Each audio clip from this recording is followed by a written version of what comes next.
Muva's Recaps here, guys. Today we will be making a recap of a 2024 fantasy movie titled Damsel. Before it begins, please take a second to subscribe, like, and turn on post notification, guys. Thank you. The first king of Aurea unsuccessfully attempts to defeat a dragon in his kingdom.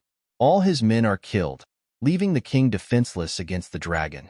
Many years later, Elodie, the teenage daughter of Lord Bayford, is proposed to by Queen Isabel of Aurea for her son, Prince Henry. King Roderick sends a fleet of ships and carriages loaded with gold. Under her father's persuasion, Elodie agrees to the marriage to support their struggling people. Lord Bayford explains that their kingdom lies far north and endures harsh winters. He states that their supplies are depleted, and they won't survive until next summer without aid. Elodie's younger sister is Floria. Elodie travels to Aurea with her family, showing her skill in designing mazes. When they arrive in Aurea, the Bayfords are awed by the kingdom's wealth and splendor. That night, Elodie notices a fire atop a nearby mountain from her chambers. Initially, Elodie and Henry are indifferent to each other but start bonding over their shared love for travel. Lord Bayford privately meets with the queen and is promised immense wealth. However, Lady Bayford senses something troubling him after the meeting. Elodie's stepmother, Lady Bayford, unsuccessfully tries to befriend Queen Isabel. Isabel insults Lady Bayford by pointing out her non-royal background and emphasizes that the marriage is purely transactional. Her family needs a bride, and Bayford needs money. Isabel even misnames Elodie as Eloise. Lady Bayford pleads with Elodie to break off the engagement, but Elodie remains committed. The day after their wedding, Elodie and Henry participate in an ancient mountain ritual meant to honor their union. Isabel recounts how their ancestors discovered a dragon that ravaged their villages when they first settled the land. Although it was the last of its kind, the dragon was extremely fierce. The king tried to defeat the dragon in its lair but failed. Isabel tells of a pact between the first king and the dragon, in which the king sacrificed his 3 daughters to secure peace. The king chose his duty to his subjects over his love for his daughters. This sacrifice is commemorated in each generation. During the ceremony, their hands are cut and held together. Then Henry carries Elodie across a narrow path above the dragon's lair and throws her into the chasm. After the fall, Elodie realizes she is the true sacrifice. Her cries awaken the dragon. At the bottom of the chasm, she finds numerous pieces of jewelry, indicating she is not the first sacrifice. As the dragon speaks to her, Elodie understands that it believes she is from the royal Aurean family because her blood scent was mixed with Henry's during the ceremony. Elodie escapes the dragon, despite being burned on her leg, and discovers an illuminated cave filled with glowing slugs, which she collects for light.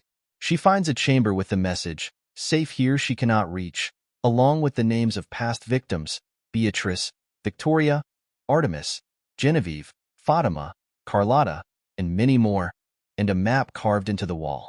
While she sleeps, the slugs heal her burn. Following the map, Elodie reaches a dead end with a high vertical drop on the mountainside.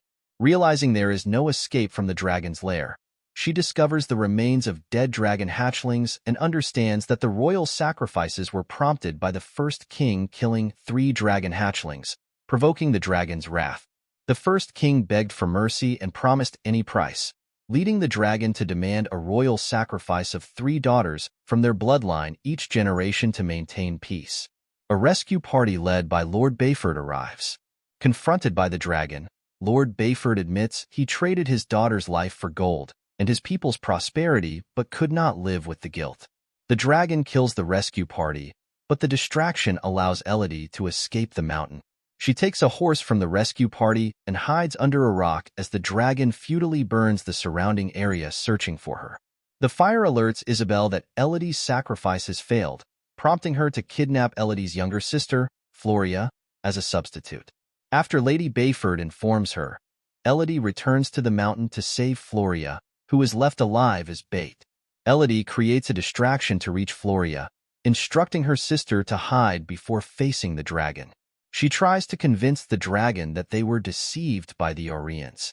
The Aureans claim the king attacked the dragon to protect his people, while the dragon asserts he came unprovoked.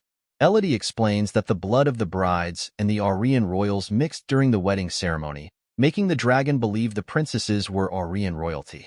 The dragon, skeptical, attacks Elodie. Elodie tricks the dragon into burning herself by deflecting the fire off a rock. With the dragon now at her mercy, Elodie points out that the dragon has been killing innocent daughters for centuries, just like the first king.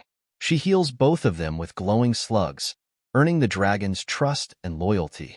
Elodie then interrupts another wedding at the palace.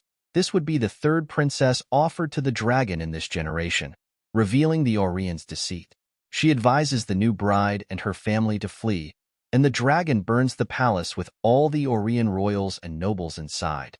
Days later, Elodie, Floria, and Lady Bayford sail home, laden with supplies and accompanied by the dragon. Thanks for watching, guys. Subscribe.